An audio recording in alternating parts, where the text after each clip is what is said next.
Hello, and welcome to the second half of the TTE workshop. In the first half of the workshop, you explored instructional methodology. This half of the workshop covers regulatory compliance. My name is Becky Conway, and I am the PD advisor who will be presenting material in these modules. The goals of a NATCEP are to train your nurse aides to function competently, safely, and with abuse-free principles, enabling them to pass the competency exam, ultimately to get on to the nurse aid registry for employment in Pennsylvania. The goals of this TTE portion are to enable the program to operate within the bounds of state and federal regulations. We're going to begin with a review. Whoa, a review right up front? Absolutely. As adult learners, you guys had assignments given that needed to be done prior to this presentation, so we're going to have an idea of what you picked up in your readings while doing the assignments. The first question is about Mary Stevens. She completed a nurse aid training program, and she passed the competency exam. Mary Stevens' title is now D, nurse aid. I know that some folks out there may have selected A. Certified nurse aid is not the common term used for these individuals. We know that it's used frequently in the field, but it's not the proper terminology. I hear the think thoughts out there. Some folks may be thinking, well, if she's on the registry, isn't she a registered nurse aid? The answer is no. If she's on the registry, she is a nurse aid. If she's not on the registry, she is not a nurse aid. It's just that simple. So these people are not certified, registered, verified, ordained. They are simply nurse aides. Let's try another question. Based on the information provided here, we're going to determine whether this individual is qualified or not qualified to be a NATCEP instructor. We see that they have been licensed since 2007. Okay. Their license is current and has been verified to be in good standing. The work history provided shows personal care administrator at a community home, and they completed a TTE workshop.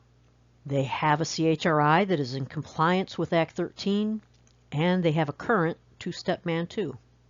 Based on this information provided, do you think this individual is qualified or not qualified?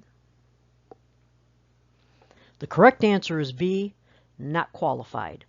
This individual would not be approved by PDE, and here's why.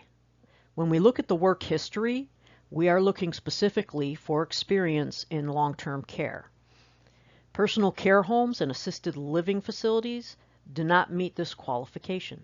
Therefore, this individual would not be approved by PDE to teach a NATCEP. It may be this person has prior experience in a long-term care facility prior to 2010. We may ask that they update their resume and resubmit it for reapproval. But based on the information provided here, this person is not qualified to teach NATCEP.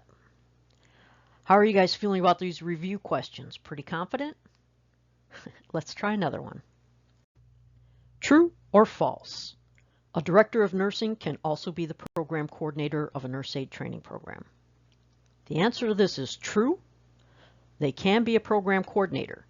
Federal regulation, however, prohibits directors of nursing from being an instructor for a nurse aid training program while they are in the role of director of nursing. So the DON may not teach the program, but they can be the program coordinator. I'd like to take a moment to introduce you to our NATCEP staff at PDE. Rebecca Conway, that's me, Tracy Redinger, and the Venerable Sherry Weidman, who is the Senior Advisor and also the state's NATCEP Coordinator. You don't need to be writing down our personal information here. Our contact information is located on page 1 of your TTE manual if you want to flag it for future reference. When you're doing a review, your program advisor will be contacting you directly pertaining to your review, so you will have their email information. We communicate primarily through email with programs. An additional email address at the top of the screen there, ra-natsep@pa.gov, is a resource account. If you have general or specific questions about your program, you can always reach out to the resource account. This email address is monitored every workday by one of the assigned NatSep advisors, so this is your best bet at getting a quick response from our office. Additional contacts not indicated here can be found on page 4 of your TTE manual. These are other agencies that may have a role or function in nurse aid training. Examples we have here, you'll have contact information for the state police for running criminal history checks. There's contact for Credentia, who manages testing, and there's also contact information for Department of Health and Department of Human Services. This is another good page to flag for future reference. Who to contact for what situation. Getting into the heart of the content here, we're going to begin our discussion with qualifications and responsibilities of your NatSep faculty, and we're going to define roles and what these people do. This is the faculty lineup for a nurse aid training program. If you're following along in your TTE manual, specific qualifications and responsibilities can be found on pages 14 and 15 of the TTE manual in a table format. In a broad overview, the administrator is overall responsible for oversight of the program. They generally have fiscal responsibility and is usually the last step in a grievance process if a student brings a grievance against the program. The buck stops at the administrator. The coordinator has a more hands-on role with the program. They'll be performing a lot of evaluation. They will evaluate the instructors in the classroom. They're going to ensure the curriculum is current. They'll be evaluating program effectiveness. Additionally, the coordinator may have responsibilities for pre-screening the applicants for acceptance into the program. They're usually the second step in the grievance process. And the coordinator is our first point of contact when we have questions or concerns regarding a NatSep. When your review comes due, it will be the coordinator that PDE reaches out to. We also have RN supervisor and RN instructor. What's the difference there? They both have the same qualification requirements. However, you only need to have a supervisor assigned if you are going to be using LPN instructors to teach the class. The RN instructor and LPN instructor qualifications are derived right out of the federal regulation. So in the next couple of slides, we're going to take a deeper look at that. The resource instructor is another type of instructor you can use. What is a resource instructor? Well, these individuals are specialists in their field, and they may be tapped to come into your classroom to teach to specific objectives. And I'll give you an example. If you are teaching the nutrition unit, you may want to bring in a licensed dietitian to talk about how you can improve nutritional intake for your residents. Other examples of resource instructors that can be brought in to teach to specific objectives in your content could be a speech therapist or physical therapist, could be a fire marshal when you're talking about the safety unit. If you're teaching the death and dying unit, you may want to tap a chaplain to come in to talk to the class to teach to specific objectives. Requirements for the resource instructor is they must have at least 1 year of experience in their specialty area, and if their area requires a certification or license, you must get a copy of that certification or license to demonstrate that it is valid and current. These instructors do not need to be approved by PDE because they're only teaching to very specific objectives, and you will be identifying what objectives they're teaching. These are the qualifications required for approval of a nurse aid instructor. RNs and LPNs basically have the same qualification requirements. They must be licensed for at least 2 years. Their work history must demonstrate at least 1 year of experience in licensed long-term care. They have to have a current nursing license and verification of license. Now you may be asking, aren't those the same things? If they provide me their license, isn't that verification? Nope, it is not. Verification is a second step, and verification occurs when the program goes to the Department of State website to do a license search on the individual to ensure that their license is unencumbered, meaning they have no annotations or restrictions and that their license is not in a suspended or probationary state. So how do you do a verification? Well, if you go to any web browser and you type in PA license search, that will get you to the Department of State's PALS website. PALS stands for PA license search. You can look up individuals by name or you can plug in their license number. Next, they need to complete a Teaching the Educator workshop. Now, PDE doesn't have a requirement that individuals refresh at any particular time period, so you may be putting forth an instructor who completed the TTE workshop in the 90s or in the early 2000s. That's fine. They will be considered for approval. However, it's highly recommended that if your instructor's completion certificate for TTE is more than 10 years out of date, you might want to consider re-enrolling them in a TTE workshop. The way that we interpret regulations sometimes changes. An example is our instructor roles were recently redefined following a review of the federal regulation directed by our state legislature. So previously, LPNs were limited in the content that they could teach or the amount of hours that they could teach the program. That's no longer the case. So occasionally changes will occur, and it's good to keep your instructors fresh and on top of changes to regulation or interpretation of regulation. Next, they must be approved by PDE. Additional qualifications require that they have a CHRI that is in compliance with Act 13, a negative two-step MAN 2. You'll see in parentheses there the TB Gold test. Some facilities are moving to that test as it's a little bit quicker. Other acceptable forms of TB testing could be a chest x-ray if the individual has had a previous positive reaction to the two-step. The basic gist of it is the instructor must be screened for TB in accordance with the policies of the facility you will be conducting your clinical training at. Last, if you are employing an LPN instructor for your program, there must be an approved RN supervisor designated.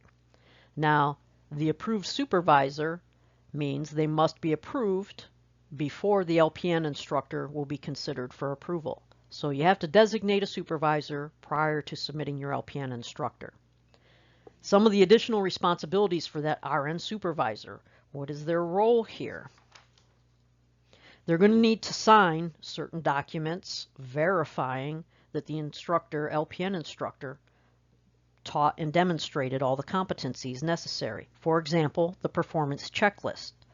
By signing the performance checklist, they are averring that the LPN instructor taught and demonstrated the competencies that are signed off on that checklist. The RN supervisor also needs to sign the PA nurse aid training report. When they sign this, they are averring that the CHRI background information on that report is correct and that students were screened prior to acceptance into the class.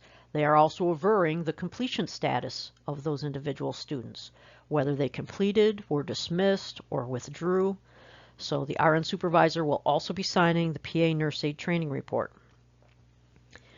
Also, the RN supervisor will sign the instructor schedule. What is that? This is an instructor schedule. There's a sample found on page 16 of your TTE manual. It's probably a little bit easier for you to read if you want to follow along. I'll break this out for you. On the left-hand columns, you'll see each day has hours indicated for classroom, lab, and clinical. That comprises your program hours. In the right-hand columns, you'll see this program has 3 instructors who taught this program, instructor A, B, and C. And it also shows the distribution each instructor taught for that training day. If an LPN instructor is used to teach any portion of your NATCEP, the RN supervisor needs to sign the instructor schedule. I'm going to point out that every class that you run for your program, every class will have an instructor schedule associated with it so that when we do the review, we know who taught what content on what day. All right. Let's wrap up our faculty discussion with another review. Robert Smith. He's a dietitian in your facility, and he's offered to teach students how to improve nutritional intake. Which of the following statements is not correct?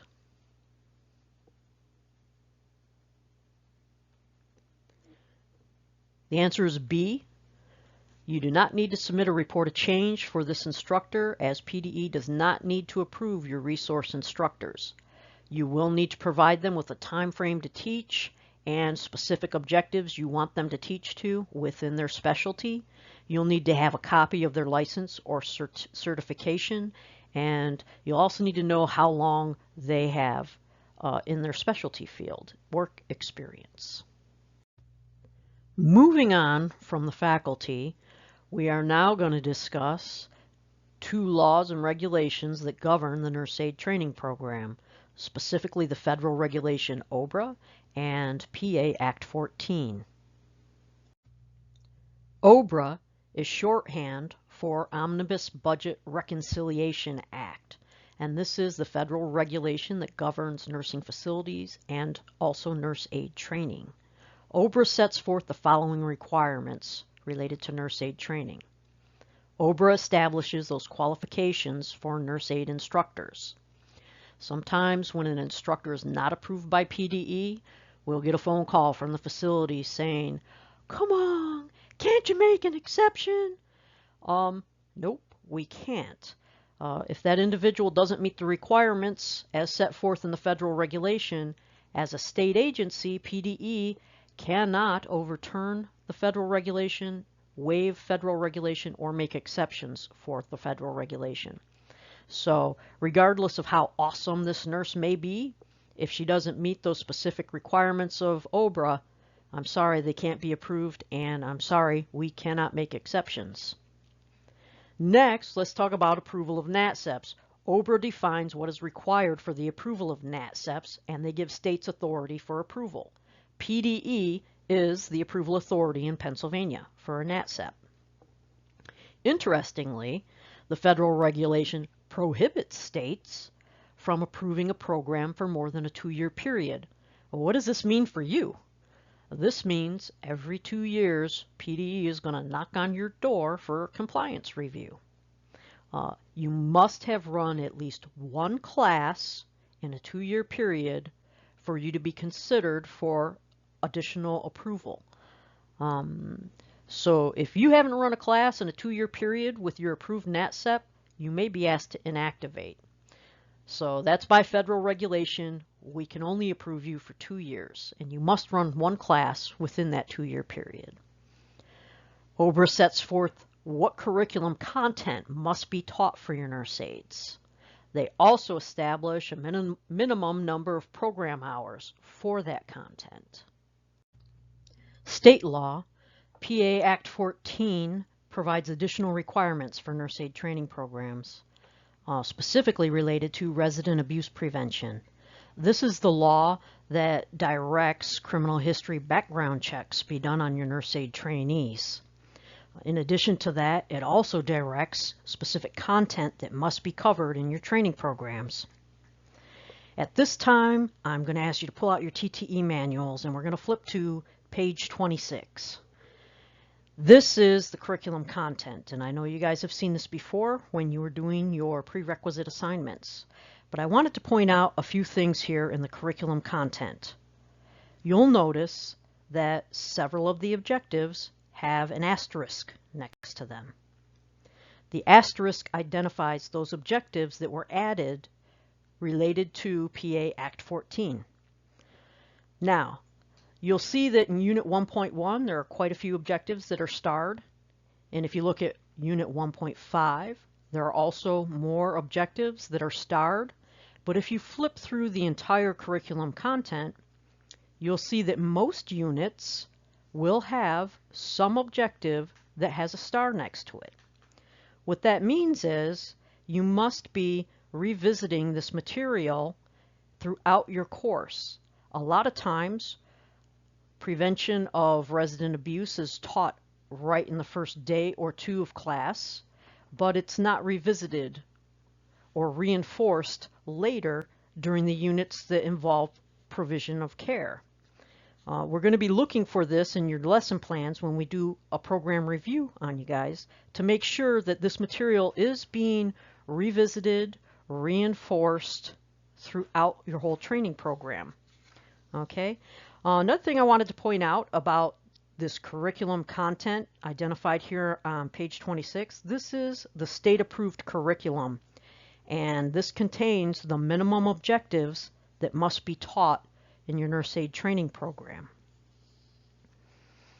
So let's talk about what does the Act specifically require you to teach. You need to be teaching your nurse aides identification, prevention, and reporting of various forms of abuse, neglect, and exploitation. You also need to teach them about the improper use of restraints. This includes physical restraints and chemical restraints. You need to be teaching them about responsiveness to abuse. So what is this? This is not reporting abuse. This is you're teaching the students how to react when they are the subject of abuse from a resident. So you should be teaching conflict resolution, stress reduction, but more specifically, what action should a nurse aide take if they are the subject of abuse from a resident? Let's talk about program hours. We identified earlier that the federal regulation will establish the minimum number of program hours. Well, on top of that, PA has a state minimum. You'll see here the federal minimum is 75 hours, but the PA state minimum is 80 hours. And that is specifically because of content that's required for PA Act 14. 5 additional hours is expected to be taught for your Act 14 content. You'll also notice a disparity between the federal and PA minimums for clinical hours. The reason for this is when you look at 16 hours, that's what, 2 shifts essentially? It was determined by our panel of subject matter experts. We convened a curriculum panel in 2017 to look at the PA approved curriculum, and looking at all the competencies that the student needs to perform on their performance checklist, it was determined by our panel of experts that 2 shifts isn't really adequate to substantiate that your students have attained these competencies. They should be able to perform these competencies without cueing or guidance from the instructor, and really additional hours are required here. So the minimum was set to 37.5 clinical hours for the program, and that represents basically a work week on the clinical floor. Okay, so why do we have a PA recommended hours? And why is it much more than the minimum? Well, we will approve a program at 80 hours if that's what you want to submit.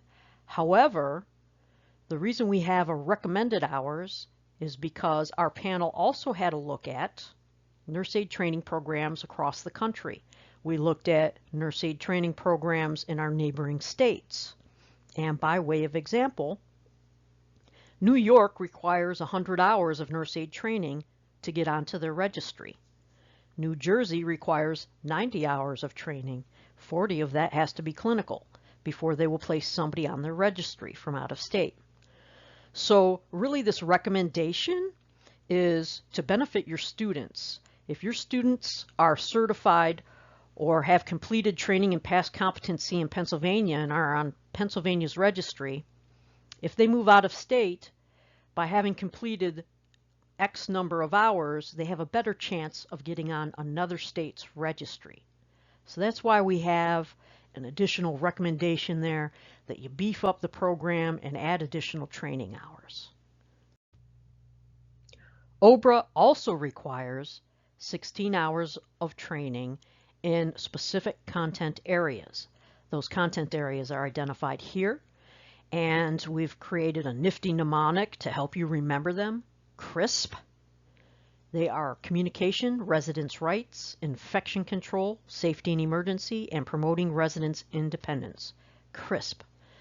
Content in these topics must be taught prior to any resident contact. You'll notice in our curriculum content on pages 26 through 37 that these topics are all taught in the very first units.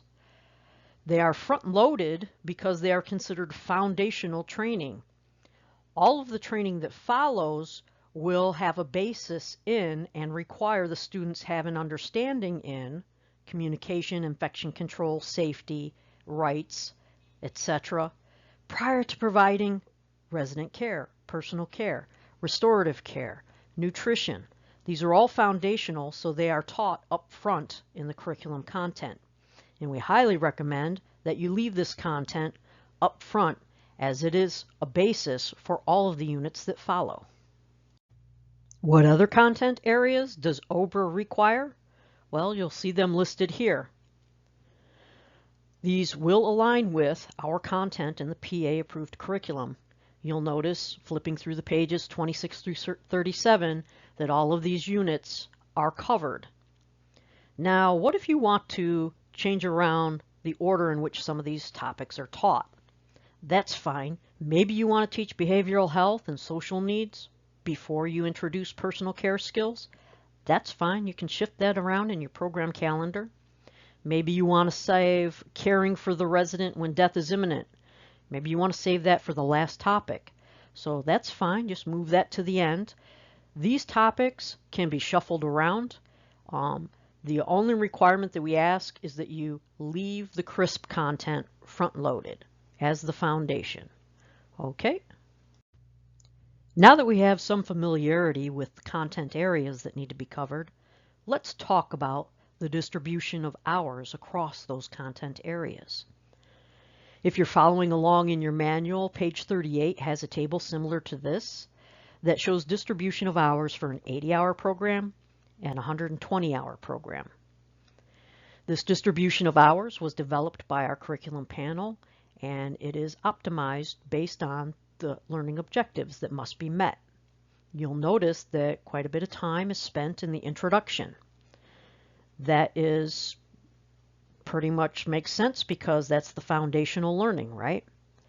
As we move into section 2, we'll see where other content spends more time.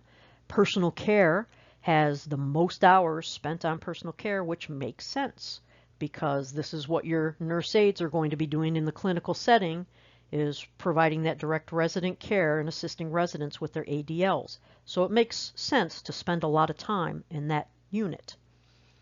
Where we don't see a whole lot of time being spent is in Unit 2, identifying and reporting conditions of body systems. Why?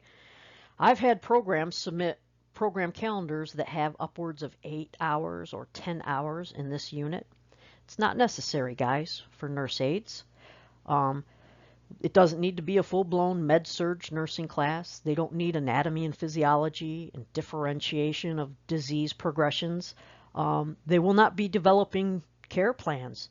These are nurse aides. So we're really teaching just fundamentals here and observations, things that they should be looking for when they're providing their daily care, such as skin tears, such as reddening of the skin on pressure points so that they can know to prevent pressure ulcers.